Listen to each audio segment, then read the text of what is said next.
ఇక సూర్యాపేట జిల్లా వార్తలు ఒకసారి చూద్దాం. సూర్యాపేట జిల్లా చింతలపాలెంలో ఆర్టీసీ బస్సు బోల్తా పడింది. అదుపు తప్పి ఒక్కసారిగా పంట పొలాలకు దూసుకెళ్లడంతో బస్సులో ప్రయాణించినటువంటి 30 మందికి తీవ్రంగా గాయాలయ్యాయి.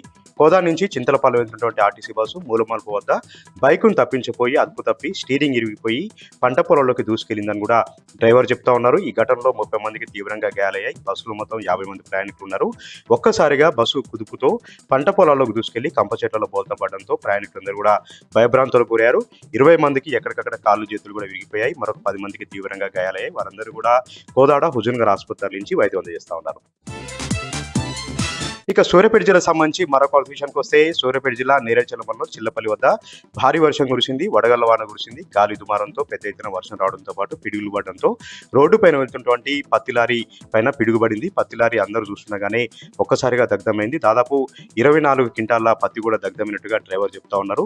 చూస్తుండగానే లారీ అంతా కూడా దగ్ధమైంది. లారీలో ఉన్నటువంటి పత్తి అంతా కూడా దగ్ధమైందని కూడా చెప్తా ఉన్నారు. నడి రోడ్డు పైన దట్టమైనటువంటి పొగలతో భారీ మంటలతో లారీ ఒక్కసారిగా దగ్ధం కావడంతో వాహనదారులందరూ కూడా భయభ్రాంతులకు గురయ్యారు. ఇక నల్గొండ జిల్లా వార్తలు ఒకసారి చూద్దాం. నల్గొండ జిల్లా దేవరకొండలో గాలివాన బీభత్సం సృష్టించింది.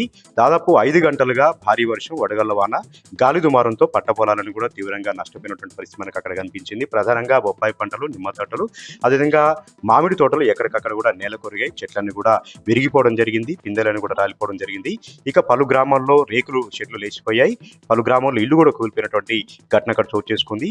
5 గంటల పాటు కూడా నానా బీభత్సం సృష్టిస్తూ గాలి దుమారంతో కూడా ప్రజలు భయభ్రాంతులకు గురి చేసింది. ఈ గాలి దుమారం, ఈ అకాల వర్షాలకు దాదాపు లక్షల రూపాయల పంట నష్టపోయిందని కూడా రైతులు వాపోతా ఉన్నారు. ప్రధానంగా బొప్పాయి పంటలు, నిమ్మ పంటలు అయితే ఎక్కడికక్కడ కూడా వేళ్లతో సహా చెట్లన్నీ కూడా ఇరిగిపోయినటువంటి పరిస్థితి అక్కడ మనకు కనిపించింది.